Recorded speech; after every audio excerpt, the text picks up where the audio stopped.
Olá, vamos falar de análise de balanços voltadas para investimentos, entender um pouquinho através das demonstrações contábeis como é que funciona uma empresa e como que vem sendo o desempenho da empresa ao longo de um determinado período. Fator esse determinante para você poder escolher em qual empresa investir de acordo com o desempenho que essas empresas vêm apresentando. E a empresa que nós vamos retratar hoje já passou aqui pelo canal, estamos atualizando suas informações, atendendo aqui a solicitação dos nossos inscritos, do meu amigo Wesley Soares, a quem eu agradeço imensamente. Muito obrigado, Wesley, pela participação, muito obrigado pela sugestão, um prazer poder lhe atender. E a empresa sugerida pelo Wesley Soares foi a B3SA, Brasil Bolsa Balcão. A B3 é onde nós fazemos os nossos investimentos, todas as transações envolvendo a compra e venda de ações. E a B3 ela é uma empresa com capital aberto, uma empresa que também tem ações na própria B3, que você pode comprar também ações e ser sócio ou sócia da B3. Mas caso também vocês queiram outras empresas, é fácil. Basta entrar aqui, ó, canal Silas Degraf, manda a sua sugestão, aproveite, faça a sua inscrição, dá o like e venha junto conosco construir e repartir conhecimentos. E como falei que a B3 é uma empresa também, é uma empresa que gera receita, tem seus custos, tem suas despesas e gera os seus resultados, e tanto também é uma empresa que tem uma história por trás. Mas só para a gente poder entender como que funciona toda a história da B3, como que tudo isso aqui aconteceu e como vem acontecendo, a gente tem que voltar no tempo lá, porque na verdade a primeira bolsa aqui no Brasil, ela surge lá em 1820 em Salvador. E aí daí na sequência também no Rio de Janeiro surge uma bolsa. Mas só que nessa época as bolsas elas eram para troca, né, de todo tipo de produtos, de fretes, de mercadorias, enfim, de todas as operações de compra e venda ali, as pessoas faziam os chamados escambos, né, como se fosse numa praça pública onde alguém tem alguma coisa para vender, alguém está querendo comprar e tem outra coisa para oferecer no lugar e assim por diante, né? E aí como bolsa mesmo, surge em São Paulo apenas em 1890, através de Emílio Rangel Pestana. E aí foi criada a primeira Bolsa de São Paulo, só que essa Bolsa durou pouco tempo, ali 4 anos depois ela já quebrou, até em função ali de uma crise econômica, mas daí na sequência já ela surge novamente em 1895 como Bolsa de Fundos Públicos de São Paulo. E a partir dali, então, ela começa a se desenvolver como uma bolsa forte em São Paulo. Em 1935 foi transferida para o Palácio do Café e passou a ser chamada Bolsa Oficial de Valores do Estado de São Paulo. Nessa época ali começaram a surgir bolsas de valores em todo o Brasil, em todos os estados. Então cada estado tinha a sua própria bolsa de valores, que fazia as transações dentro dos seus estados. E essas bolsas de valores eram controladas pelas secretarias de finanças de cada estado. Uma bolsa que veio se desenvolvendo bastante naturalmente foi a Bolsa do Rio de Janeiro, que era a bolsa que operava os maiores valores aqui dentro do Brasil. Em 1967, essa Bolsa de São Paulo mudou o nome, passou a ser chamado Bolsa de Valores de São Paulo, Bovespa. E aí daí na sequência, todas as bolsas de valores acabaram sendo concentradas todas na Bovespa. E ficou a Bolsa do Rio de Janeiro e ficou a Bovespa. Sendo que a Bolsa da Bovespa, ela passou a concentrar todas as operações com ações. E a Bolsa do Rio de Janeiro com títulos públicos. E por que a Bolsa de Valores de São Paulo cresceu em detrimento da Bolsa do Rio de Janeiro? Justamente em função de problemas que a Bolsa do Rio teve, em função de especulações, ataques especulativos e principalmente na década de 90 com Naginarras, aí todas as operações de ações passaram a ser concentradas na Bovespa. Chegando no ano de 2000, então aí ficou separado a Bovespa com as ações e a Bolsa do Rio de Janeiro com títulos públicos. Já em 2005, aí começamos a ter ali uma série de evoluções, a começar pelo sistema eletrônico implantado nas bolsas de valores, onde deixou de existir o viva voz, aquele salão onde todo mundo ficava gritando, comprando e vendendo ações, e aí passou a ser tudo feito através de pregões eletrônicos. E daí, na sequência, também com a implantação dos home brokers, que começaram a fazer as intermediações através das próprias corretoras. Então, hoje a gente não opera mais direto na B3, a gente opera através de um home broker numa corretora que está interligado ao sistema da B3. Bom, mas aí na sequência, já no ano de 2007, a Bovespa se transforma numa empresa, sociedade anônima de capital aberto, e aí passou a ter o seu controle bastante pulverizado. Então, a partir desse momento, a Bovespa é uma empresa com ações negociadas na Bolsa de Valores da própria Bovespa. Já em 2008, através até dessa entrada de dinheiro com a IPO, também a Bovespa acaba se unindo com a Bolsa de Mercadorias e Futuros, também passando agora a ser centralizado dentro tudo da Bovespa. Em 2017, aí nós tivemos também a incorporação da CETIP. A CETIP passou a ser parte da Bovespa, que daí troca o nome, passa a ser o B3, que seria justamente todas as operações. E com isso, a B3 hoje, ela controla todas as operações de compra e venda de ações e outros títulos também. Mas para que possamos entender como que funciona o balanço da B3 e como que vem sendo o desempenho da B3, trago para vocês os balanços de 2019, 2020, 2021, 2022 e do primeiro semestre de 2023. E através dos números, vamos entender o que é a B3. Então, vamos aos números. Então, aqui estamos com as demonstrações contábeis da B3, SA Brasil, Bolsa, Balcão e, como eu falei para vocês, trouxe aqui toda uma base histórica desde 2019, justamente para a gente verificar se essa empresa é uma geradora de resultados ao longo da sua existência, como que vem sendo o comportamento do seu endividamento, de sua situação financeira, e tudo isso nós conseguimos enxergar através do estudo dessa base histórica. E para tanto, nós vamos começar lá pelo ano de 2019, entendendo o que é a B3 através dos seus números. Então, dentro do ativo, como todas as demais empresas, ela é separada em ativo e passivo, onde no ativo nós temos todos os bens e direitos e no passivo as obrigações e o fechamento com o patrimônio líquido da empresa. E começando então pelo ativo, a B3 ela tem um ativo circulante, um capital de giro também, né? E tem também o seu capital fixo, representado pelo ativo não circulante. Somando os dois, nós vamos ter todo o patrimônio da B3 que totalizava lá em 2019 40 bilhões de reais. E desses 40 bilhões de reais, você vai observar aqui no intangível que nós temos aqui 66% de tudo que a empresa tem, 26 bilhões de reais, são bens de natureza incorpórea, porém com valor econômico. O que quer dizer esses bens de natureza incorpórea?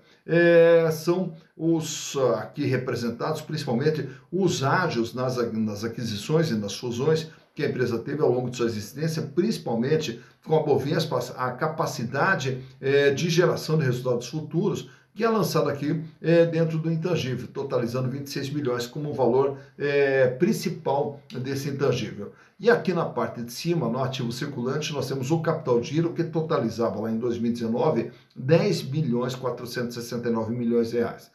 E aí desse total de ativo circulante, 9 bilhões e 400 era dinheiro que a empresa tinha em caixa, banco, aplicação, 339 milhões em contas a receber. E os outros créditos aqui, a maior parte sempre vai ser tributos a recuperar. Já no ano de 2020, a B3 pula para 46 bilhões de reais. E esse aumento todo se dá no capital de giro, que totaliza agora 17 bilhões e 100. Aumenta o volume de dinheiro em caixa para 15 bilhões de reais e aqui o contas a receber 412 milhões de reais. Chegando em 2021, a B3 agora é uma empresa de 52 bilhões de reais e esse aumento se dá novamente no capital de giro, que agora vai para 21 bilhões. Aumenta o volume de dinheiro em caixa para 19 bilhões e nós temos aqui 436 milhões em contas a receber. Já no ano de 2022, a B3 ela recua, agora ela fecha com 47 bilhões 594 milhões. E esse recuo também se dá onde? No ativo circulante, com 17 bilhões e 100. E reduz o volume de dinheiro em caixa para 14 bilhões e 900. Temos aqui uma pequena elevação também no contas a receber, que fecha com 503 milhões de reais.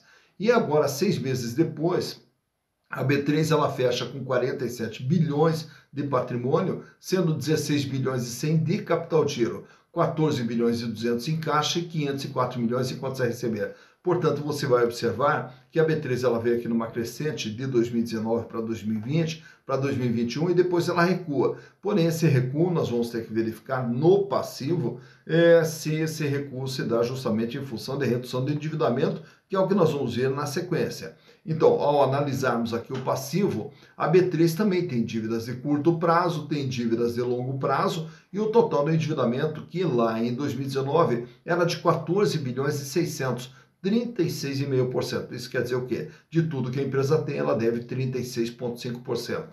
Já no ano de 2020, esse endividamento aumenta para 21 bilhões, e aí você vai observar aqui que nós temos os passivos não circulantes, que são dívidas para pagamento no longo prazo, então ela aumenta esse passivo não circulante, aumenta essa dívida de longo prazo. E com esse aumento de dívida de longo prazo, ela aumenta o seu volume de dinheiro em caixa. Isso aqui foi uma operação normal lá no ano de 2020, que foi o ano da pandemia, onde as empresas buscaram financiamentos de longo prazo, reforçaram seu caixa, não sabendo o que seria o ano de 2020 com a pandemia. Tá? Já no ano seguinte, a dívida da B3 pula para 30 bilhões de reais, 57,3%, com mais aumento aqui de endividamento de longo prazo. E esse endividamento de longo prazo é que financia esse crescimento da empresa de 46 para 52 milhões. Aí já no ano seguinte, em 2022, o endividamento ele recua para 27 bilhões 311. Apesar da queda em valores nominais, o peso da dívida permaneceu estável em 57,4%. Portanto, essa diminuição de volume de dinheiro em caixa serviu para quê? Para justamente diminuir as dívidas de curto prazo, que de praticamente 13 caiu para 9 bilhões e 300. Então, a empresa ela reduz o seu endividamento e, naturalmente, usando o valor que ela tinha em caixa. Já agora, em junho de 2023, a dívida recua para 26 bilhões e 623 e o peso da dívida passa a ser 56,4%. E aí, o que nós temos? Nós temos dívidas de longo prazo que se transformam em curto prazo, né? Então, o que ocorre? A empresa reduz ainda mais o seu endividamento nesse ano de 2023. Então, observamos assim como a B3 ela cresce até 2021 e depois ela recua, mas ela recua para quê? Justamente para reduzir o volume do seu endividamento. E vamos olhar agora como que vem sendo a geração de resultados da B3. Naturalmente que a B3 ela gera o seu faturamento através das taxas de corretagem e de todas as demais taxas que ela cobra nas operações que ela faz a intermediação. E aí, no ano de 2019, essa receita foi de 6 bilhões e meio. Em 2020, 9 bilhões e 300. Em 2021, 10 bilhões e 200. Em 2022, o faturamento da B3 fechou em 10 bilhões e 100, praticamente estável, uma pequena queda em relação a 2021. E agora, em 6 meses de 2023, acumula 4 bilhões e 937 de faturamento, projetando também um faturamento próximo de 10 bilhões. Então, percebemos que o faturamento da B3 acabou estacionando, né, entre 2021, 2022 e agora em 2023. Mas, mais importante do que o faturamento, é essa linha de baixo. E o lucro? E qual o resultado que a B3 apresenta? 2 bilhões e 700 de lucro em 2019, 4 bilhões e 100 de lucro em 2020, 4 bilhões e 700 de lucro em 2021, 4 bilhões e 200 de lucro em 2022 e agora vem com 2 bilhões e 142 acumulados até junho, que também, se projetados para 12 meses,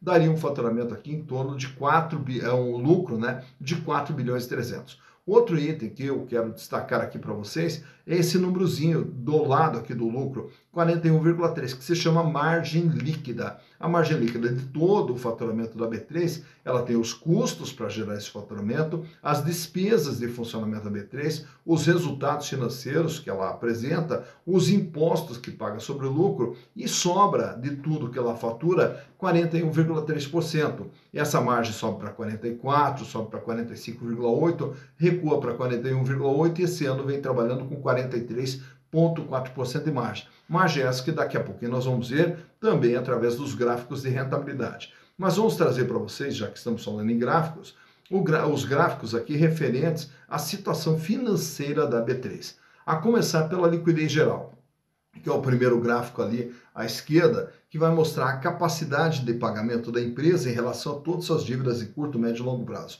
Esse índice sai com 0,88 lá em 2019, sobe para 0,91, recua para 0,81, recua para 0,74 e agora mais uma queda, fechando em 0,71. Isso quer dizer o quê? Para cada R$ 1 de dívida que ela terá que pagar no curto, médio e longo prazo, ela dispõe de apenas 71 centavos, quer dizer, não tem recursos se tivesse que pagar todas as suas dívidas. Mas como grande parte dessas dívidas é de longo prazo, então nós vamos olhar o gráfico ao lado, a liquidez corrente, que mede a capacidade de pagamento no dia a dia, ali no curto prazo. E esse índice é bem melhor, ele sai com 1,30, sobe para 1,77, recua para 1,63, sobe para 1,84 e agora está em 1,62. Para cada R$ 1 de dívida que vence no dia a dia, a B3 dispõe de R$ 1,62. Paga, sobra, tranquila a situação financeira. Tá? Quando nós olhamos ali a liquidez geral, que eu falei há pouco sobre estar com índice insatisfatório, ela seria perigosa se também a liquidez corrente ficasse abaixo de 1. Mas como a liquidez corrente está bem acima de 1, então ele dá uma tranquilidade, dá tempo para a empresa produzir recursos para fazer frente ao seu endividamento. Já no endividamento, nesse outro quadro aqui, nós vamos observar aqui o tamanho e o comportamento da dívida da B3, que sai com 36,5% lá em 2019, sobe para 47,1%, sobe para 57,3%, praticamente permanece estável em 2022 com 57,4% e agora uma pequena queda fechando de 56,43%. De tudo que a B3 tem, ela deve 56,43%. Já nesse quadro aqui temos os índices de rentabilidade, começando ali pela margem líquida, que retratamos há pouco para vocês, na DRE, que sai com 41,3%, vai para 44,5%, vai para 45,8%, recua para 41,80% e agora em 2023 fecha até junho com 43,4%. De toda a receita gerada, depois de pagar custos, despesas, resultado financeiro e impostos, sobra líquido e limpo para a B3 43,4%, uma margem altíssima. Já a rentabilidade do ativo, que é o gráfico do meio, é o que a empresa ganha em relação àquilo que ela investe. 6,8%, sobe para 8,9%, praticamente 9%, 9% em 2021 e agora em 2022, 8,9%. O terceiro gráfico ali à direita agora trata dos acionistas, quem tem as ações da B3, quanto que ganhou nesses respectivos anos. 10,7% em 2019, 16,9% em 2020, 21% em 2021 e agora em 2022, 20,8%. Portanto, ao ter as ações da B3, através dos lucros gerados pela empresa, os acionistas tiveram ganho de 20,8%. E ao falarmos de acionistas, temos nesse quadro aqui também alguns indicadores relacionados às ações. Uma ação da B3 vale patrimonialmente R$ 3,53. Isso quer dizer o quê? Se pegássemos todo o patrimônio da B3, pagássemos todas as dívidas e distribuíssemos entre os acionistas, caberia a cada ação R$ 3,53.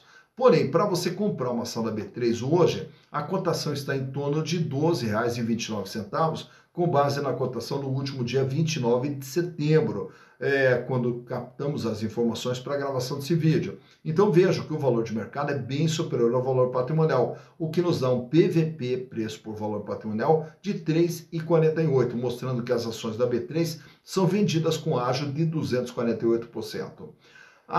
Nos últimos 12 meses, a B3 gerou um lucro por ação de 72 centavos, o que dá uma rentabilidade com base no valor de mercado de 5,86%. Dividendos por ação. Até o presente momento, a B3 distribuiu esse ano, agora de 2023, 35 centavos por ação. E a relação preço/lucro fecha em 17,07. Quer dizer, 17 anos para você ter o retorno dos seus investimentos através dos lucros gerados pela empresa. Free float, 72,8% das ações da B3 circulam livremente no mercado, fora da mão dos controladores. Então, por aí a gente vê como é bastante pulverizado o controle da B3. E o tag along da B3 é de 100%. Isso quer dizer, se a B3 fosse vendida, seria garantido para os acionistas minoritários o mesmo tratamento que fosse dado aos majoritários. E também aproveito e trago para vocês esse gráfico aqui extraído do Google, mostrando o comportamento do valor das ações da B3 nos últimos 5 anos. Ela começa lá em 2018 com R$ 8,00 e durante 2018, 2019, ela vai ali numa sequência de altas que você vai observando logo no começo do gráfico, culminando ali com uma cotação de R$ 17 lá no começo de 2020. Vem a pandemia, dá aquela queda ali que você vai ver logo depois de 2020, ela cai para R$ 10,80, só que na sequência ela já engata uma sequência de altas também, chegando a R$ 21,30. Aí passa por algumas oscilações e a partir de 2021 aí ela começa a despencar. Aí passa o ano inteiro caindo, chegando ali a R$ 11,24 e durante 2022 ela passa ali por um período de grandes oscilações, onde ela chega a bater em R$ 16, chega a cair ali praticamente abaixo de R$ 10, sobe novamente. E agora em 2023 também vem ali com algumas oscilações, né? Chegando a subir ali a R$ 14,70 e cai, né, agora perto do mês de setembro, chegando ali na faixa de R$ 12,29. Então, por esse gráfico, você vê quando que as ações do B3 tiveram seu maior valor, quando que elas tiveram seu menor valor e como que vem se comportando o valor das ações da B3SA. Tá, então, mais uma empresa analisada, B3SA Brasil Bolsa Balcão. Agora você já conhece um pouquinho da história e já viu também que ela é uma empresa que você também pode ter ações da B3, você também pode ser acionista da empresa B3, né? Mas naturalmente, que é aquilo que a gente sempre fala, para ser acionista de uma empresa, para entrar de sócio ou de sócia de uma empresa, nós temos que saber com quem estamos nos associando, qual a história que tem por trás dessa empresa, até porque toda essa relação é uma relação de confiança, nós temos que nos sentir seguros ou seguras investindo numa empresa.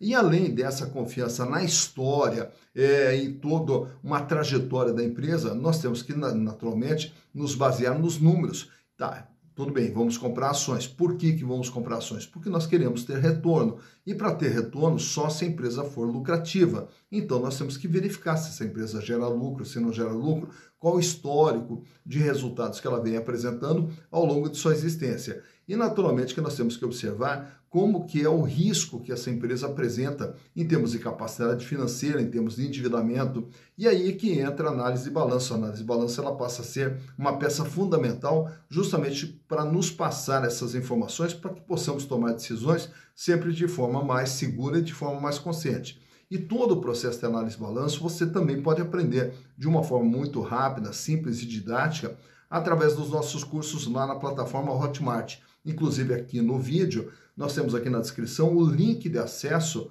para você poder conhecer os cursos não só de análise de balanço, como também de valuation.